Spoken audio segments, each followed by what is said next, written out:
Welcome, FNews57 here. Once again, I'm back on my Xbox Series X, today bringing you another guide for Modern Warfare 2. This is going to be interesting, though, because in today's video, I want to talk about a trick slash potentially a glitch that I found a while ago. I actually found this several days ago, but have been so busy with DMZ and didn't really think that much of it. But it's going to be a little more important than I thought it was going to be. So what this is going to cover is the current ability to get unlimited stars in the Spec Ops game mode, also known as the cooperative game mode. So you're going to want to take advantage of this before the mid-update for Season 1, which is tentatively scheduled around December 15th. At that point, they're more than likely going to fix this. I'm very surprised that they didn't fix it right away, and I just thought it was a momentary bug for a day or two. So basically, if you look at cooperative, you'll see all of these Spec Ops missions. Now, you do need to own Modern Warfare 2. This is not available for free, so keep that in mind. But we're supposed to get a game mode that's going to be a raid, and we have very little information because their devs are being like super secretive about it. But we know that it's going to be using the same kits that the cooperative mode or Spec Ops mode uses. So as you can see, each one of these missions has a little set of stars in the upper right-hand corner. And they're known as weekly stars. So we can look at the career stars and you can see like if you've played how many stars your best was, and then for the weekly. Well, the interesting thing about this is originally when the game first launched, it worked perfectly fine. And then Season 1 came out and an update for Season 1 came out and it seems to be resetting, but before the weekly reset. So I've actually figured out how to do this and instantly reset it, which will allow you to level your classes. Now, technically, you're supposed to only be able to get a maximum of 3 stars per mission per week. In addition to that, if you collect a total number of stars, you'll complete missions and raids to earn more stars, and as your lifetime stars increase, you're supposed to get a couple of other stars. It's really not that much. You're also supposed to get 2 stars for each of the 5 intel fragments that you find. That can take quite a while, and in all honesty, it's a pain in the butt. But what these stars are used for are these kits right here. Now, in the default game, there's 3 kits, the Assault, Medic, and Recon. And as you can see, they have up to 10 tiers. So each tier, in the beginning, it only takes a couple of stars. But then it starts moving on to where it takes 10, 20, 25 stars to level up and get to the next tier. Absolutely insane. If you could only normally get 3 stars per mission per week, you need, I believe, a total of 300 stars to max the classes, all 3. So that could take you half a year, almost a year, to actually do. That's insane. What this does is allow you currently, because the system is broken for some reason, to get this done in a night of really farming or maybe a weekend. Of course, I recommend that you have a friend to do this with. My Discord is there if you need help. Feel free to message me or, join in stream. But for right now, my friend Eclipse is going to be helping me out. And the mission that I recommend you do is low profile. It is the fastest and easiest of all of the missions. Denied area is the next best one, but it's definitely going to take a lot longer to do. So what we're going to want to do is we're simply going to want to go into low profile, and you can't do this in offline co-op, so you're going to need a friend. Otherwise, when you hit deploy, it's going to match you with a random, and randoms aren't that helpful. Also, I've been told that on your daily challenges, if you complete all 3 of your daily challenges and the bonus challenge, you can get an additional single star per day. But those challenges are usually a pain in the butt, so I don't particularly go for them. All right, let me get Eclipse in here, and I'm going to show you exactly how to do this. Low profile is basically going to be the easiest mission. For now, I'm also going to bring in Assault, but obviously you can use this on any class. It doesn't matter. I'm sitting at 11 of 25 stars for my tier 10 progress, so...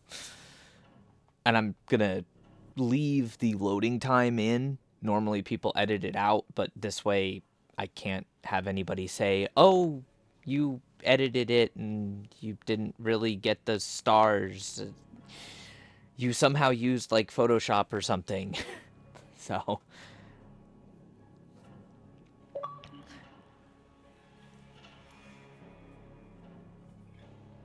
unfortunately, it does seem to take a while to find a match. I'm assuming there's a fair amount of people now starting to do this since the raids are going to use the same kit. And I figure the more people that start doing this, probably the faster it will be patched. So we can skip the cutscene cinematic as soon as it lets us. Intercepted communication. And if you are running with double assault, then you can double up on your armor. There's going to be weapons that you can pick up. The RPK is the fastest to clear with. Otherwise, it's personal preference, what you want. It was working when I was testing this last night, going to restart mission. And restarting the mission once you jump out of the plane gave the ability for the second player to pick up an RPK. But that's personal preference. I picked up the RPK already. If you want to deploy your armor crate, Eclipse, we can double up on plates. Since the armor crates have a 2-minute timer on them. And then you have 3 plates ready. So, once you're ready, I'm going to use the same technique that I use for my other runs on this mission to 3-star it. In order to 3-star it, you have to complete the mission in under 15 minutes. I believe the record time is like 4 minutes and change. So we're going to go to A first. I prefer going to A first, just because of all of the claymores that are around the base of A. Getting into the building, especially into the building with a vehicle, can be a bit of a pain in the ass. There's 3 guards on the top of the roof. If you're fast enough, you can grab the vehicle that spawns just to the right or left of A. And then we're going to go inside A and clear this. They did an update that mucked with these lasers, so you're pretty much going to have to follow my path exactly, get to the C4 on the wall, and then you can disable the C4. Also, do not use third-person mode. There's a bug with third-person mode and these lasers that causes them to just randomly be tripped. So you have to crawl around that exact path and then disable the C4. You'll be looking for these little nuclear material balls. When you find it, go ahead and pick it up. That gives a checkpoint. There's 2 warhead spawns in this room. There's also a couple of other spawn points for it where you'll commonly find the objective. One is right here where the ammo crate is.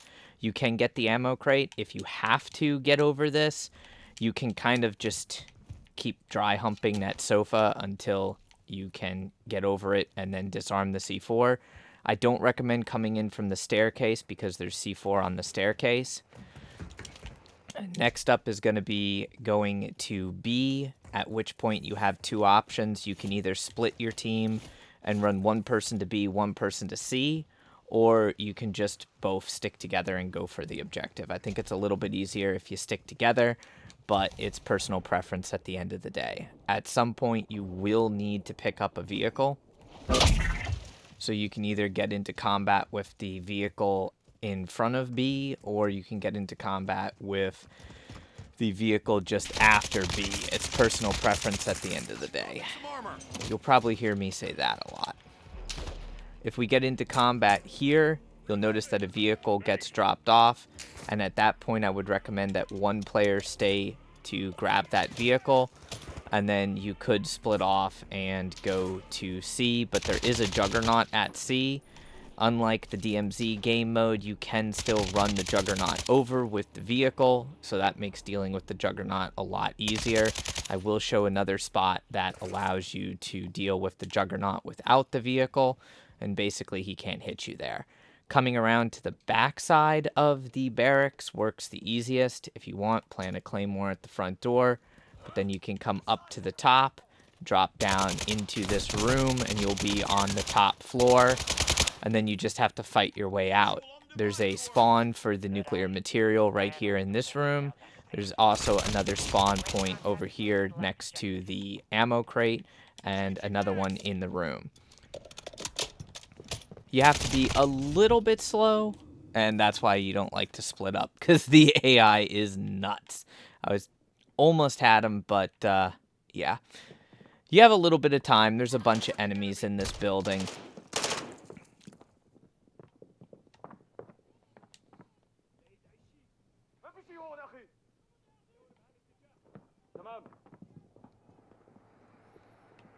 As long as you grab the objective right away, also you don't have to fear too much if you go down and die, because there is a bit of a bug where it'll spawn you outside of where you got the checkpoint. It's kind of one of those things that you can just kind of double up on and use to your advantage. Which is exactly what's going to happen here. It's alright, it's not a big deal. If that happens, simply just hit retry. Note that the timer continues ticking down. Honestly, if I would have had one plate there, I would have been fine. Normally, I am at that point. I'm just kind of rushing right now for recording purposes, so yeah. Once both players load, you'll be back where you got the objective, the last checkpoint. It will not start you with any armor, but it will start you with full ammo and equipment, so you can do the same thing, like if you're running the dual assault classes. Thanks. And then you still have to get out of the building, and any enemies that were alive will be alive again, so just bear that in mind. But if you do it this way, it's actually a little bit easier because we can grab the vehicle right here. There's usually 4 enemies in the vehicle plus 1 in the road. And then there's 2 more enemies on the bridge. People have completed this consistently in like 7 minutes. But, yeah. That's when everything goes right.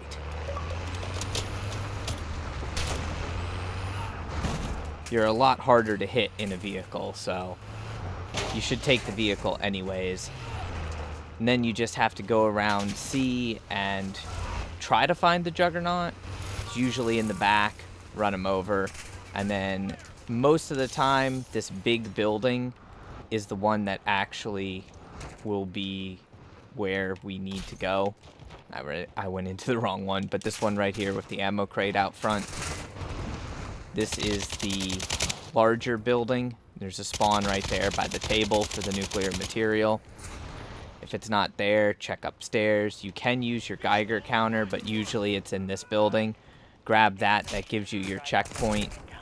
So if you were to die at this point, that's okay. But now we just have to evac. There's also 2 spawns. One in that building and then the farther side of that building. So just note that if it's not in this building at C, it can be in the smaller building. I would say it spawns in the smaller building maybe 3 out of 10 times though. So it's worth checking the larger building first. At which point you just simply need to go to Xville. There's also a truck with reinforcements that spawns there at C. So if you didn't get the vehicle at A or you didn't get the vehicle at B, you can still get a vehicle. And then this is honestly the easy part. You simply just want to get close to where the Xville point is, and then just wait. You don't want to go too far in any direction because it'll say that you've gone outside of the playable area. And basically at this point, we're just waiting. There will be a few enemies, so if you want, you can kill them. These guys that are chasing us that run down the hill, they will actually shoot at you. The other enemies come on armored trucks, and they'll shoot at you as they pass by, but nothing that would be really able to kill you. These guys will eventually come under fire from the attack helicopter, and then they will not be a problem anymore. Of course, you can simply jump in the vehicle and drive away. So if you're having a hard time with this or you don't have armor, just jump in the vehicle and drive off.